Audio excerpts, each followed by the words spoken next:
welcome to the channel. My name's Steve, and today got a little bit of a treat for you guys with the Series 3 NECA Pacific Rim figures and random Series 2 Gipsy Danger because I haven't opened them yet. So I figured, hey, why not? We'll throw them in with the lot here. Now, initially when I got these figures was a few weeks ago, but since the new Godzilla figures came out, we were originally going to be reviewing these, but since we got those things, we decided to go with those first because they were newer and not as many people were putting out reviews of them. But now that we got into the Godzilla line, we could finally show off the Pacific Rim figures because I've been wanting to open these guys forever, and it bothers me that these things are still in the packaging. So, yeah, so for our first figure that we're going to be opening, we're going to be doing the Kaiju Trespasser. This is from the Series 3 line of Pacific Rim figures that we've been getting from NECA.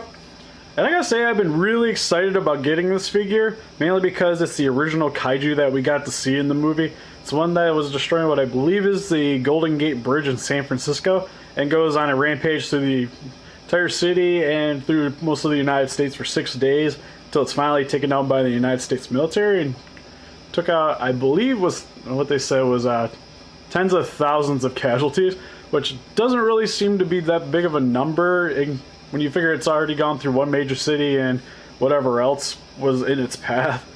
But, what do I know? Another thing that I really want to point out with these guys is I'm really glad that they decided to do more upscaled versions of these figures, because originally when we got the Knifehead from Series 1, he wasn't a very good scale in comparison to all the other Yagas, especially Gipsy Danger, where in the movie he seems to be at least slightly bigger than Gipsy. And for the figure that we got, he was actually a decent size smaller. And from what I found, or at least from what I've heard, is he was supposed to be a Walmart exclusive, which is why they decided to go with a smaller scale to keep the price cheaper. And granted, this guy's a little more money, but I would much rather pay a little more money for something with a good amount, or at least what appears to be a good amount of articulation. And it scales very well with all the other figures in the series. So for the packaging, it's pretty much what we get with the Series 1 and Series 2. In the top, we get the nice image of the logo. In the bottom right hand corner, we get an concept art image of Trespasser with his name. On the bottom of the packaging, we get the copyright information and all the people that helped to release these figures with NECA and Real Toys. On the back of the packaging, we get a nice image of the figure with the background. And also, usually on the top, they have the category of the Kaijus here, which you're not going to see it on him because he was the original Kaiju, so I guess he'd be considered Category 1, or I'm not really sure how you'd scale this guy. I'm really excited to get this guy out of the packaging. Let's open him up as plastic prison. Now, one thing I gotta say is NECA is so good at molding. Like, for starters, detailing on his head is amazing, with his 4 eyes as well as sharp teeth. And then the inside of his mouth, he's got, let me get his head up so you can open it up a little more.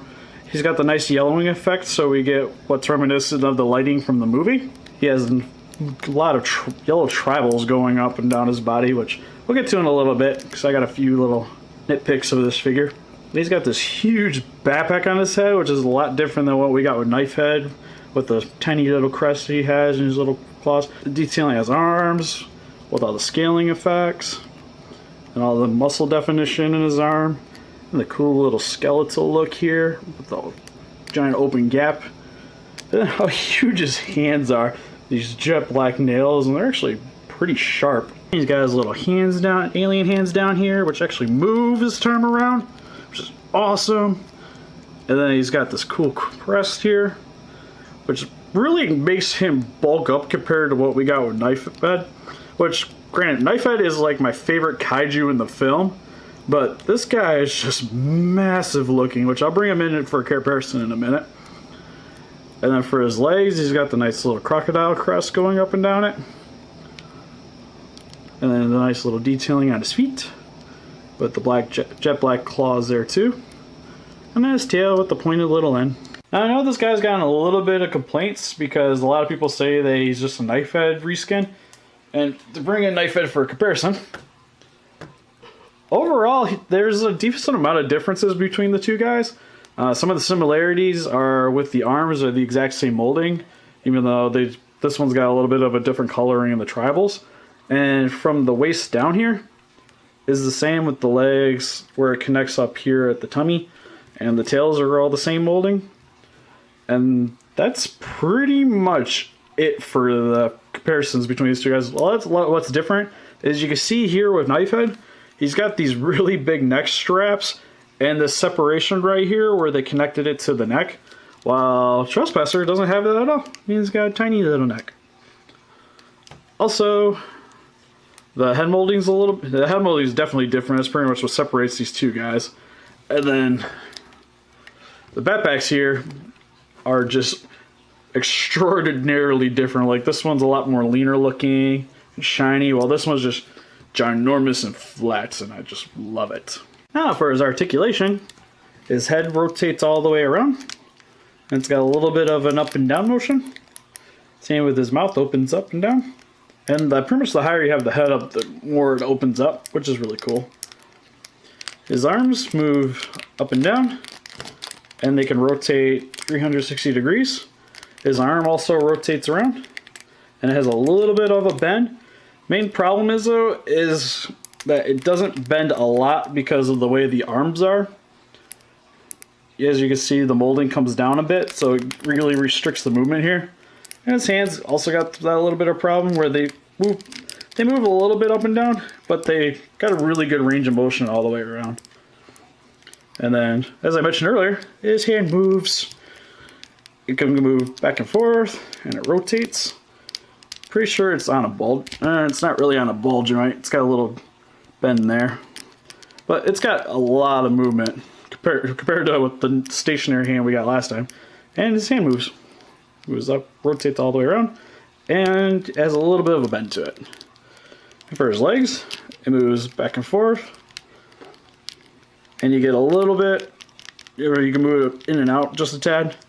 And the knees got a bend to it, and they can also rotate. And the same with his feet, got a little bit of a pivot, which is nice. And it's the exact same as on this side. And his tail is made of a more rubber material and has the wire that goes into it, so it bends, which is nice. I wouldn't probably mess around with this too much because out of experience, after enough wear, the wire tends to pop out.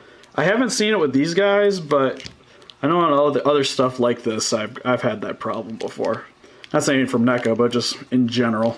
Now for a few of my little nitpicks on this guy.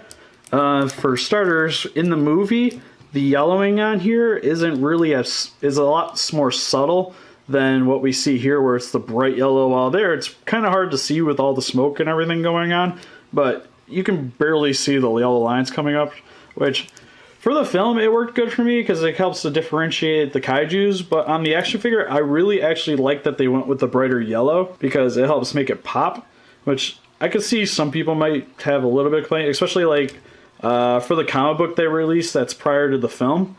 He doesn't even have the detailing at all. And another thing to point out that from the comic that's a little different is he doesn't have the armhole here, which in the film it's really hard to see if it's actually supposed to be there. Like, it looks like it's supposed to be there, but the scene that you get a good look at his arms is after he's finished smacking at the jets flying past, and the arm is more up like this, so you can see where the definition is, but it's not blatantly there, which I've seen it in a lot of the concept CGIs that it's actually there, so I'm assuming that it's there. If you guys want to leave a message in the comment just to help inform me of that, I would appreciate it. I still like the actual hole here, but I'm just not sure if it's really actually supposed to be there. For the Axehead, what you see in the film, he's got a lot of pivoting in here, just like how with Knifehead, where it's not exactly a smooth edge here. That's how it is in the film, while here it's a really smooth Axehead, which again is not a huge problem for me, but it might have been nice if they could have just indented this a little bit, because it looks like that he got smashed up with a baseball bat just going across here in the film. So, and then one other thing is his arms, even though they got a really nice range of motion here, they don't bend in, so he has this what looks like he's going to give you a hug kind of pose, and it's really hard to get him getting anything other than a decent just like smacking and going up pose, where he's just like, I want to cuddle. Give me a hug. For some comparisons, here's Trespasser trying to give Eureka Striker a hug. And here he is standing next to the Kaiju Leatherback, which I think is actually a really good scale for these guys. And I'm really happy that they went with an upscale version of this, just so that all the other figures look really good in this line next to each other. And here he is standing next to another random Kaiju with the SH Monster Arts King Ghidorah, which this guy is amazing. So overall, I am very happy with the way this figure came out. NECA does a really amazing job with this figure line. I'm really glad that they're bringing us a lot more of the Kaijus, especially with us getting Trespasser. It doesn't bother me at all that this guy is pretty much a little bit of a different remold of Knifehead, mainly because this guy is the original Kaiju and Knifehead is a future clone of this guy, so it works for me in the mythos and with the toy line here. And even though I have a couple minor complaints with the really bright yellowing and the whole I need a hug kind of thing going on with this guy, it still doesn't really distract me from buying this figure or any of the future figure lines that are coming out with this. And I'm very happy to have this guy in my collection. So, what do you guys think? Do you guys have this guy in your collection already, or were you guys thinking about picking him up, or just giving a pass on this guy in general? I really recommend picking this guy up, but I would really like to know what you guys think of it. And if you guys like this video and want to see more of it, please give us a like and subscribe. Thank you guys for watching. Hey guys, welcome back to the channel. My name's Steve, and today we will be going over the NECA Pacific Rim Series 2 Gipsy Danger. This is the battle damage version that we got from the line. And I gotta say, this figure, I really love the original Series 1 Gipsy Danger, but I'm happy that they're giving us a more battle damage version of it. Mainly just so that, even though the figure looked really good, I think this one's gonna, at least from what it appears, was gonna go really well in doing like little fight scenes, stuff, cool things on the shelf. Especially since we got, in the Series 3, we get the battle damage Trespasser, so this will look, or not Trespasser, Knifehead, getting all my monsters mixed up. This will look really cool in conjunction with that, maybe do a little fight scenes, stuff like that. Plus, with the re-release, they gave us the swords, which I am super happy about, especially even though we don't really have much of the Kaijus that you actually use the sword with at the moment. It's still really cool that we actually are getting those to at least have something else to display it with this guy, especially since the Series 1 didn't really come with anything. But it's not for the pack. There's enough about that. For the packaging, we get pretty much the same standard we've gotten with the Series 1 and the other Series 2 figures, with the Pacific Rim logo at the top. His Kaiju kill count is 10, which I know in the movie they said Eureka Striker's kill count was at 10, in which that was a new record, and I'm assuming this is 10 total with after he kills Slattern at the end of the film, which is the Category 5 Kaiju at the end with the weird tentacle tail thing, which was cool. And at the bottom of the packaging we get a concept art image of Gipsy Danger with the battle damage and his name. Bottom of the packaging we get more copyrights information on it, and the people that helped to release this figure with NECA and Real Toys. On the back of the packaging, we get a nice image of the figure next to the background display. He's a Mark III. We get the image of his official image from the film, and the other figures. And this is the other figures from Series 1 with Gipsy Danger, Knifehead Crimson Typhoon, which I figure with this being Series 2 would have Eureka Striker and Knifehead, or not Knifehead. Man, I can't not stop getting the monsters' names wrong with Leatherback. So it's kind of weird that they didn't actually show that, mainly probably just because it would only been 2 figures on the back of the packaging, and it just wouldn't have filled out nice. But enough about that. Let's get this guy opened up out of his plastic prison. Starting with Gipsy's accessories, he comes with a pair of his chainsaw blades that we got to see later on in the film, which I'm really glad they came back and gave us accessories to actually go with this. I would have liked that they gave us the plasma cannon to go along with this, but they're doing another release of this guy, and it's pretty much a good guarantee that we're getting that with that. But for now, it comes with these, which I really do love the detailing on here.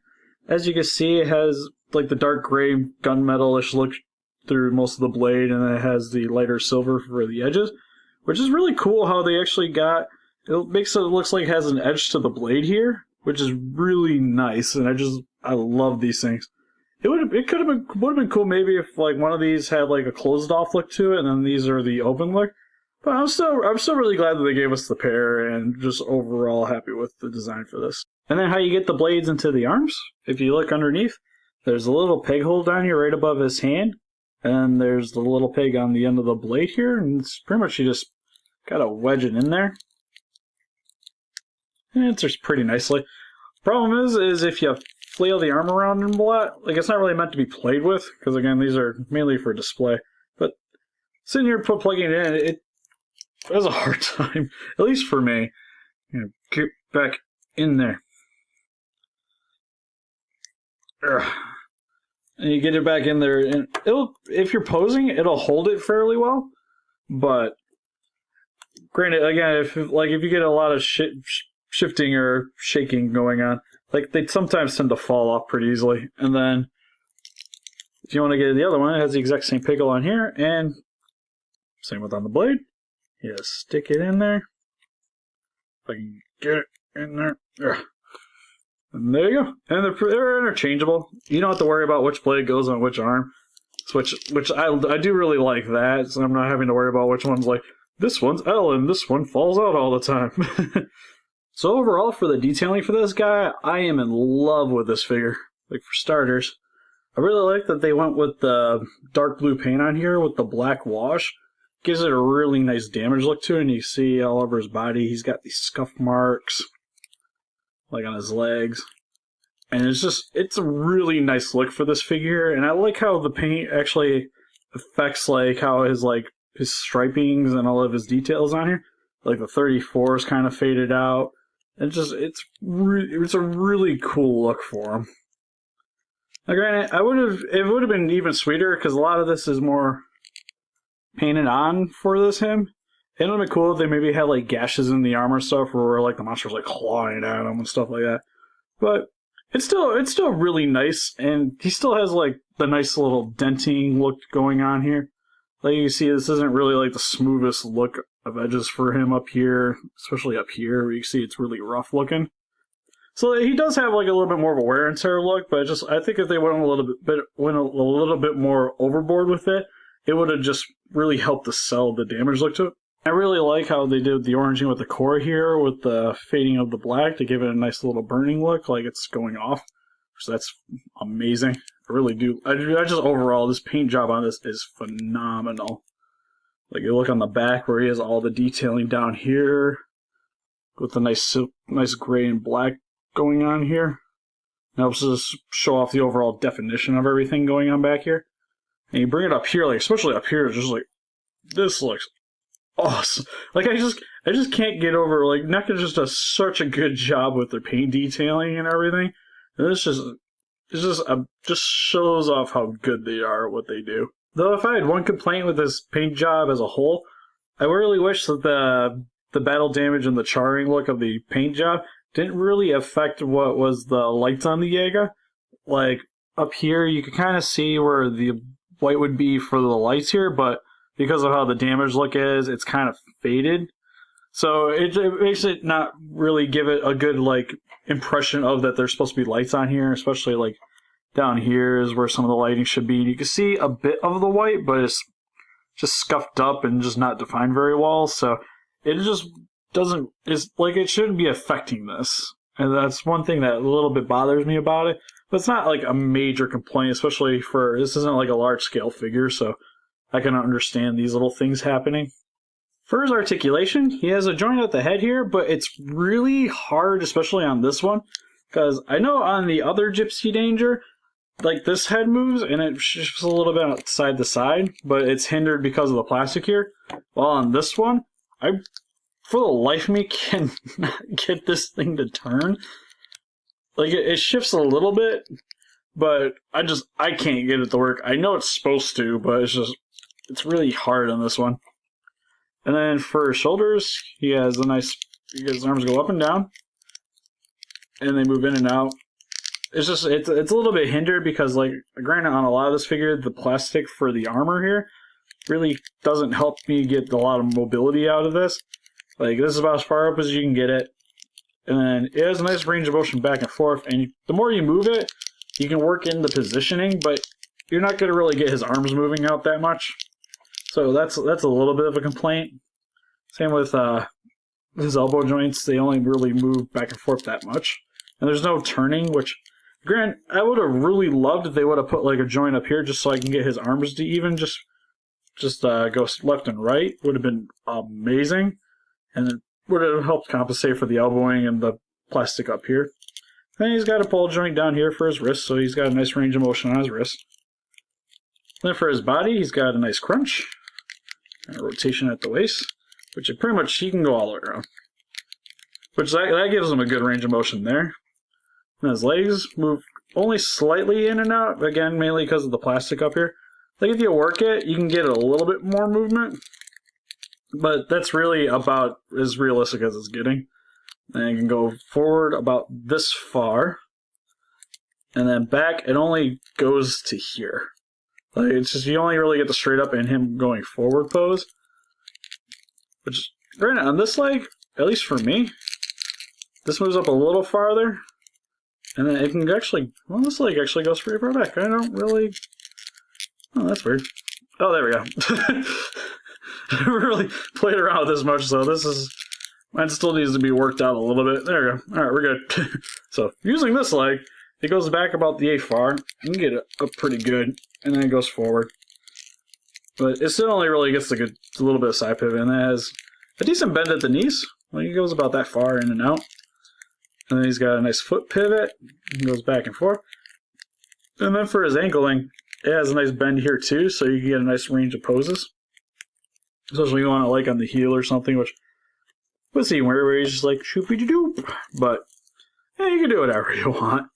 For comparison, here's the battle damage Gipsy Danger versus the Series 1 Gipsy Danger, which, as you can see, this coloring on this guy is much darker as we got on the original Gipsy Danger, which it's overall fine for me because this guy's supposed to have been through like hell, so of course he's going to be a lot more charbroiled and stuff, but I really wish getting these guys together, especially looking at how light this is, maybe they could have like used a little bit of a lighter color and then added the black to it, but still, it doesn't really hinder me on this. Like, I still think this is a phenomenal look, and it just helps to differentiate these guys on the shelf. And here he is compared next to the Battle Damage Knifehead, because they're best buddies. Here's Battle Damage Gipsy Danger next to another NECA figure in Duke Nukem. So overall, I'm happy that NECA decided to bring us another version of Gipsy Danger with the Battle Damage look and the nice cool accessories. Granted, he's pretty much got the same problems as this Gipsy Danger does with the articulation going on with them. And I really wish they would have improved on that a little bit. But overall, it still doesn't hinder this guy being in my collection. I'm still very happy that I picked this figure up. And I really would highly recommend this guy to anybody that's into Pacific Rim or giant monster movie / robots. Like, this guy is just awesome, and I'm just so happy about this thing. Are you guys happy with this figure? Do you guys already have this in your collection? Or you guys think about picking this figure up? Or do you guys think this figure's just blah, and you want to let me know down in the comments? I would really appreciate it. And if you like this video and you want to see more videos like this, please like and subscribe. Thank you guys for watching. Hey guys, welcome back to Unimportant Reviews. My name's Steve, and today I'll be going over the NECA Series 3 NECA Coyote Tango. As you can see, it's currently not in the packaging because I already did an intro video with it in the packaging, but it got corrupted. And since he's out of the box, I can't really go back over it with you guys. So I'm going to be redoing this intro for you guys just so I can have a little bit something to start the video off with. But this is one of the only other Mark 1s that we get from the line other than Cherno Alpha, which I'll be doing a video of that in not too long. This is the Jaeger that was piloted by Idris Elba, or as you knew him in the film as Stalker Pentecost, which I gotta say, I'm really happy that NECA decided to give us this figure, just so that I have some way of representing that guy in my collection. Mainly because any of the really good scenes from the movie that didn't involve any of the Jaegers generally involve Stalker Pentecost in the film, and I just gotta say, I really love Idris Elba's performance in the film.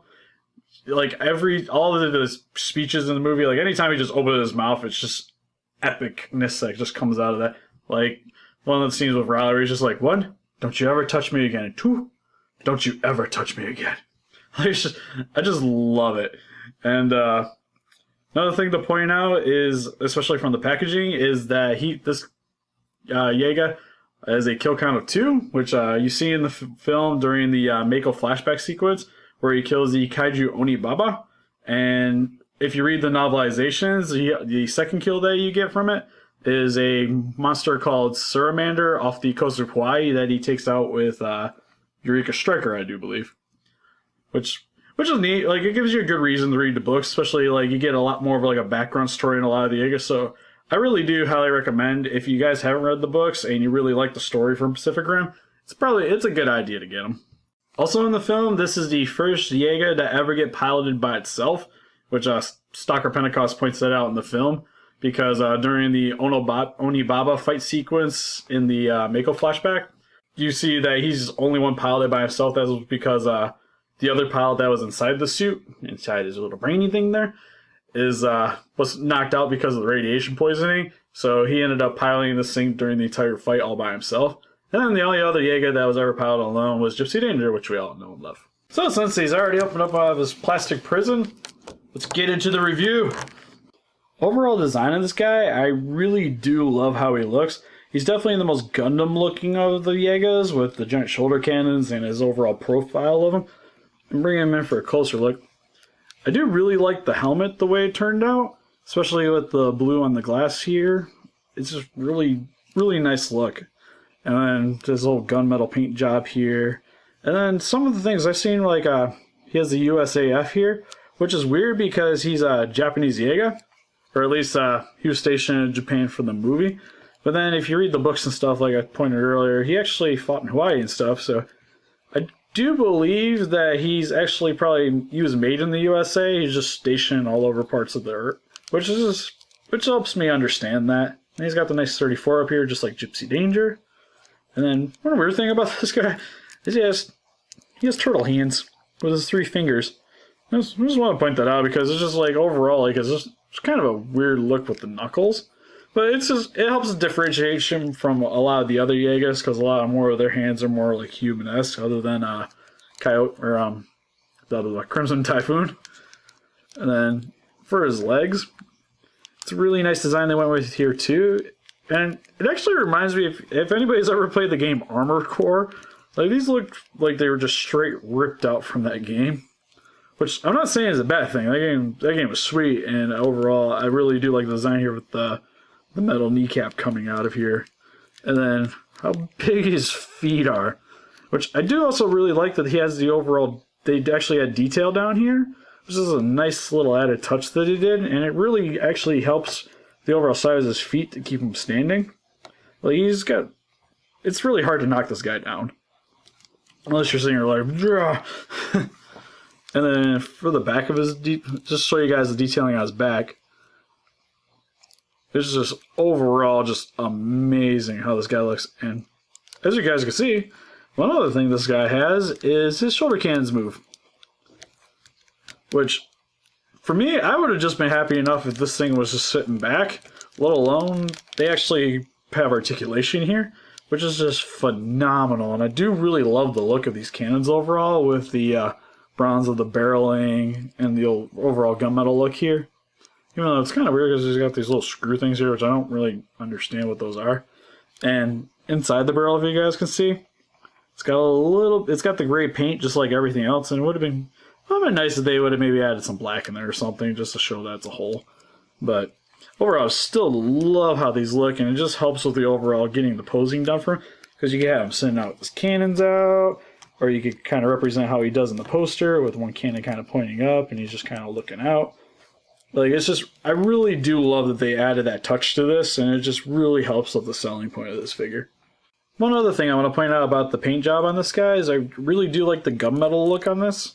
And also, if you look on like his arms and stuff, you can see where they did like a nice little brown wash over this. They give it a nice rust look to it. And it's really sweet because it gives this guy more of like an antique kind of feel to him. Where he is like one of the oldest Yeagas that was in the line anyways, because he's a Mark 1. So it just makes this figure feel like it's just old, and I really do love it. So for the articulation on this guy, as you guys seen earlier, the cannons can move up and down. They move about that far, which I really do feel bad for anybody that is standing on the ground when this guy's looking at me. He's just like, I can see you. And then they move all the way back. Well, for his head, he has a little bit of a swivel on it. It's on a nice little ball joint, which it only really gets about that far to the sides because of the tracks the shoulder cannons run on. Then for his arms, they move up and down. Again, 360 range of motion. They move only slightly out and back and forth. Like they're on a ball joint in there too, but it's just how big the shoulder is. It just really hinders that movement there. So he has a little bit of the same problems with Gipsy Danger, especially with the elbow. It is about as much of the range of motion as you're going to get out of it. But one thing they actually did do is he has a turn up here at the bicep, which really helps with that a little bit. So you can get like nice posing where the cannon's down, where he's just like, Virgia! And it's really good. Or you could bring him in a little bit and he gets like the crunch look. And then for his hands, they're also on a ball joint where they rotate all the way around. And they got a nice range of motion. He has tummy crunch, because pretty much that entire section is just like another ball joint down here. And nice 360 range of motion with his waist. This for the figure, it's got a lot of movement there. And for his legs, they move a little bit in and out, and they got a nice range of motion going back and forth. Same with his knees, got a little bit of a bend to it. And then for his feet, they got a pivot. They move side to side, up and down, all the way around. But unlike Gipsy Danger, he doesn't have the bend here at the back of the foot, which is fine because it helps with the overall keeping this guy stationary, because he has a lot of weight here on the back. So I'm really glad that this doesn't have the bend, because I would imagine this thing would just be like flopping over all the time if this moved. So I'm really glad that they decided not to go with that with this guy. So there's articulation overall. I don't think it's really all that bad. Granted, I really wish the shoulders had some movement, but they compensated with this arm pivot here, so that really makes me happy. I mean, for overall, the elbows don't really need to move for me all that much. Like, mainly you would have been sitting like this on my shelf anyways. So it works really good for me, and overall, everything else is just... This is just a pretty good improvement over what we got with like the Gipsy Danger mold and stuff like that. And I'm just really happy that NECA is just stepping up their game with every release that they've been coming out with these figures. And here's Coyote Tango compared next to Trespasser and Crimson Typhoon. And here he is compared next to NECA's Lava Planet Predator. So overall with this figure, I am very happy that NECA decided to give us a Coyote Tango figure. Mainly just so I could have some way of representing Stalker Pentecost in my collection. And it's a really good figure in general. Like, I really do love that the cannons move, and just the overall detailing and the paint effects on this guy are phenomenal. And it's just, NECA knocked it out of the park with this guy. And I'm super happy to have this thing in my collection. So, what do you guys think? Do you guys have this guy in your collection? Or are you guys thinking about picking it up? Or just, yeah. I would really like to know in the comments section. And if you guys like this video and want to see more stuff like this, please subscribe. Thank you guys for watching. I am the champion, my friend. Blah, blah, blah. Who's next? Nope. Peace out, homies. Hey guys, welcome back to Unimportant Reviews. My name's Steve, and today we'll be going over the NECA Pacific Rim Series 3 Jaeger Cherno Alpha. Now, as you can see, this is not currently in the packaging, because just like with the Coyote Tango video, it got previously corrupted, so I have to go back through and redo this all, which is perfectly fine, because in the entire first introduction of this, I kept calling him Chernobyl Alpha, and it really bothered me anyways, and I was going to make fun of it, so at least I get to try to right my wrong, so to speak. But this is the oldest of the Mark I Jaegers that was seen in the film, and it was piloted by Sasha's and Leskis Kotanovskis, which I really do love in the film, where he's sitting there, he's fighting Otachi, and puts him pretty much in like a little side headlock and just start punching him in the face with his little extended arms, and you just hear the Russian music going on in the background, just boom, boom, boom, and it's just, I really do, it seems really great. So I'm really happy that NECA decided to bring us this figure, because in the movie, him and Crimson Typhoon didn't really get a decent amount of screen time, especially with the build-up that they had throughout the movie, where they were talking about like how awesome the three-handed formation is for Crimson Typhoon, and how awesome this guy was, where he guarded the wall for 6 years straight, and was pretty much undefeated, for being the oldest tank of a mech. And it makes me happy, because even though he didn't get a whole lot of screen time, you'll get a good amount of use out of my collection. Another thing I want to point out is, overall, I really do love the design of this guy, because he's pretty much just a giant walking reactor. and he has like the overall paint scheme of those old Russian tanks. And to me, he seems like the most original of all the Jaegers. While when you look at all the other ones, you kind of see some subtle similarities between like them Jaegers and like other ones from the past. And he just to me just stands out, especially with the overall boxer mentality this guy has. Because if you've seen the pilots, they pretty much literally looked like they were ripped out of a Rocky IV movie. And it's really cute that the mech has overall the same kind of mentality with the little extendy fist and the penny roll that sits in his hand where he clutches it and goes to use it for a little more added effect, which seems kind of weird because the entire hand's metal, so why you need that extra little leverage. But yeah, it's still a really cool design choice that they went with. And overall, this thing's just beefy looking. And one thing I want to point out for the packaging before we get into the actual going over all the little detailing stuff is that on my packaging, and I can't really show it to you guys now, but it said that he was a Mark IV. So if any of you guys actually have that same thing going on with yours when you picked up, I would really like to know in the comments. Just wondering if this was overall my blooper or if it actually was just a part of the line in general. Because I watched one other reviewer and he didn't actually mention that point. So if you guys can help me out with that, I'd really appreciate it. But overall, let's start getting to the review. So for starters, I'll go over a little bit of the detailing on this guy. And I guess say NECA really knocked it out of the park with this Cherno Alpha figure.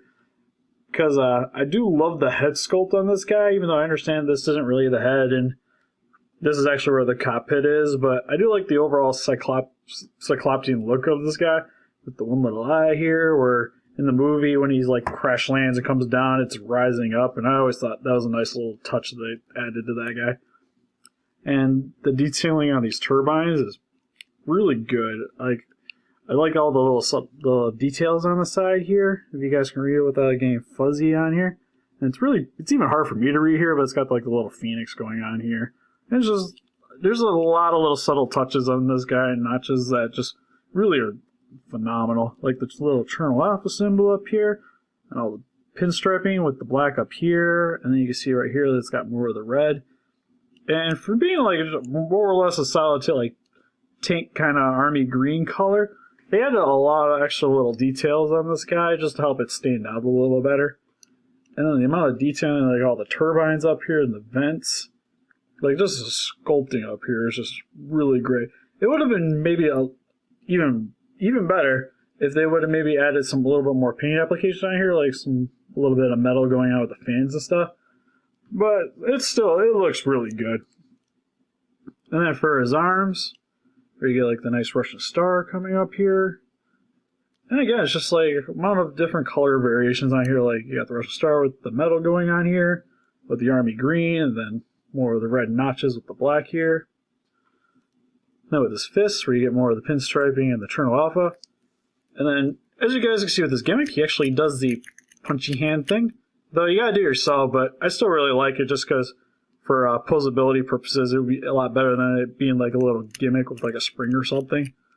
So I'm really glad they didn't go that route. But just the amount of detailing down here is just so good on this guy. And then for his knuckles, if you open up his hand, he's got the penny roll in here. I just can't get over how good this thing looks. And then for his body, where you get the cockpit here with the vents that come outside, which one thing I would have really liked, even though I can understand not doing it because it would have bumped up the cost of this figure a lot, is maybe having these portholes actually come out. Because in the movie where you see him where he's just like getting all pumped up, and you see the vents they come in and out. So that would have been a nice little touch because then you could have like stayed near the collection and having that little pose, but it's just the amount of detail here is still just phenomenal. And then crotch shot. And then for his legs, which I don't know if this is the same for like everybody else with the paint, but mine's got like, it's missing a little bit of the paint like on the leg here and over here on this side. Which you kind of think it's more of like battle damage, stuff like that. But it might have been a little, if they could have kept it with the army green a little smoother. Because it's just like, especially that giant big old blotch just kind of stands out. So that's one little downer for my figure. I'm not sure if it's the same problem with everybody else, but there's my one little nitpick for this guy. And the rest of his legs here. I really do like that they added the detailing to the bottom of the feet. It's just a really nice touch that they added. And then for the back of his body, there's his bum.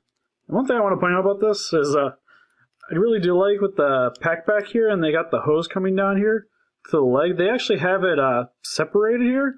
So again, with his legs moving, it doesn't hinder anything with this. So that was just a really nice touch about that. Because I could have seen them like maybe using a rubber tube here and then hooking it to the leg, so it'd be like bending and crimping and popping off. And I really like how they did that, especially since I don't ever see this part just like breaking off.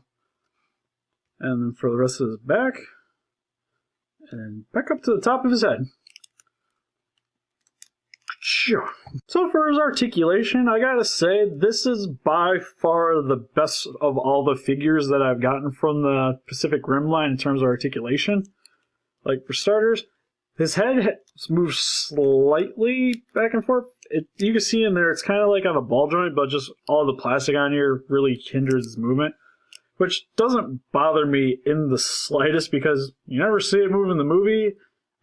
So it's understandable this doesn't move as well. And then for his shoulders, he actually has a really nice ball joint up here. And it's pretty crazy because he actually can come all the way around if you mess with it a little bit. And then you get a lot of pulsability with that. And then he's got a really good bend at the elbow. Man, I'm getting my anatomy just totally screwed up right now. Sorry, guys. But with the elbow, there's a lot of play there. And he also has a rotation at the elbow. So again, with the fist pose, it just really helps with that. And I really, really do love that they add these little subtle touches. And then for his little gimmick, it just goes in and out. And it takes a lot of work if you actually want to pop the hand off. And, even just to show you guys, it can come off if you mess with it a lot. But it's really easy to get back on. It holds it really well. And his hands can move in and out. And then he's got a decent tummy crunch, which helps with the pulsability of him. And he can't rotate all the way around like some of the other Jaegers. But again, it's not really needed with these guys because you're not going to really have them like looking all the way back around.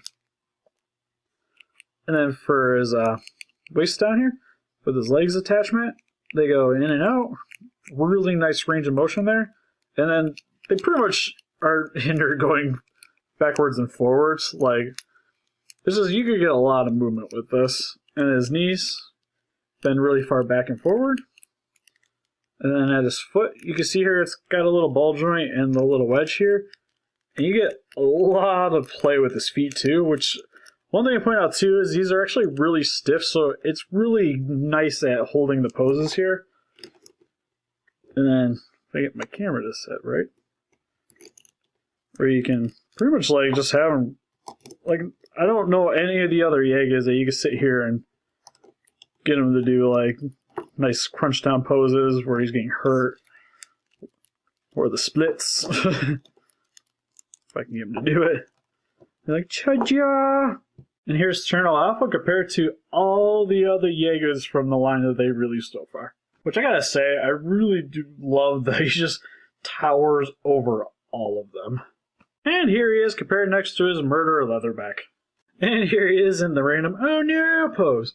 So overall for this figure, I gotta say, this is by far the best figure that NECA has released for the Pacific Rim series anyways. Like, it's just overall, his posability on this guy is just phenomenal. Pretty much can pose in pretty much any way you want him. Granted, it's a little bit harder to get him to do where he's doing the punchings down here. Where he's like squatting down, just like, pa-ching, pa-ching.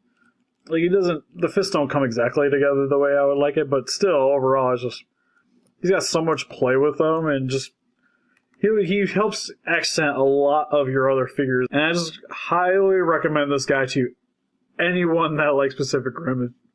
Even if you don't really care for Cherno Alpha from the film, this is still an amazing toy nonetheless. And if you're really in love with posing your figures with a lot of the other figures, like this guy, this is the figure for you. What do you guys think of this guy? Are you guys really excited about getting this guy in collection too, or do you already have him and you really want to let me know about how he's been working out for you guys? I really appreciate it and like to hear about it in the comments. And if you guys like this video and want to see more stuff like this, please give us a like and subscribe. Thank you guys for watching.